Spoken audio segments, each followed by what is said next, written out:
जय जय श्री राधा कृष्ण। मेरे प्रिय श्रोताओं एवं दर्शकों, आपका आपके इस चैनल पर स्वागत है।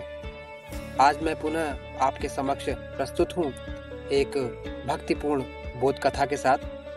आशा है कि आप इस कथा को ज़रूर आनंद के साथ सुनेंगे। कथा का शीर्षक है भगवान की कृपा। एक राजा था, उसका मंत्री भगवान का भक्त था।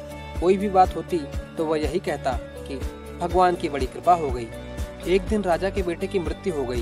मृत्यु का समाचार सुनते ही मंत्री बोल उठा, भगवान की बड़ी कृपा हो गई। यह बात राजा को बुरी तो लगी, पर वह चुप रहा। कुछ दिनों के बाद राजा की पत्नी की भी मृत्यु हो गई। मंत्री ने कहा, भगवान की बड़ी कृपा हो गई। राजा को गुस्सा आया, पर उसने गुस्सा पी लिया, कुछ बोला नहीं। एक दिन राजा के पास एक नई तलवार बनकर आई। राजा अपनी अंगुली से तलवार की धार देखने लगा तो धार बहुत तेज होने के कारण चट उसकी अंगुली कट गई। मंत्री पास में ही खड़ा था, वह बोला, भगवान की बड़ी कृपा हो गई। अब राजा के भीतर जमा गुस्सा बाहर निकला और उसने तुरंत मंत्री को राज्य से बाहर निकल जाने का आदेश दे दिया और कहा कि मेरे राज्य में अन्न जल ग्रहण मत करना। मंत्री बोला, भगवान की बड़ी कृपा हो गई। मंत्री अपने घर पर भी नहीं गया, साथ में कोई वस्तु भी नहीं ली और राज्य के बाहर निकल गया। कुछ दिन बीत गए।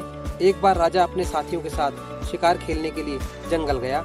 जंगल में एक सुअर का पीछा करते करते राजा बहुत दूर घने जंगल में निकल गया। उसके सभी साथी बहुत पीछे छूट गए।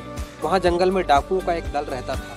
उस दिन डाकुओं ने काली देवी को एक मनुष्य की बलि देने का विचार किया हुआ था। संयोग से डाकुओं ने राजा को देख लिया। उन्होंने राजा को पकड़कर बांध दिया। अब उन्होंने बलि देने की तैयारी शुरू कर दी। जब पूरी तैयारी हो गई तब डाकुओं के पुरोहित ने राजा से पूछा, तुम्हारा बेटा जीवित है? राजा बोला, नहीं, वह मर गया। पुरोहित ने कहा कि इसका तो हृदय जला हुआ है।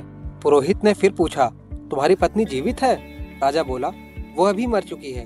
पुरोहित ने कहा कि यह तो आधे अंग का है, अतः यह बलि के योग्य नहीं है, परंतु हो सकता है कि यह मरने के भय से झूठ बोल रहा हो। पुरोहित ने राजा के शरीर की जांच की तो देखा कि उसकी अंगुली कटी हुई है।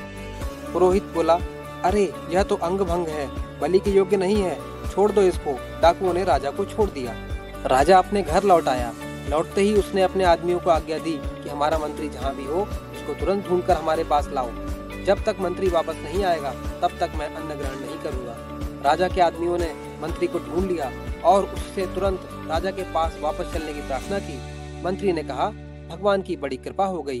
मंत्री राजा के सामने उपस्थित हो गया।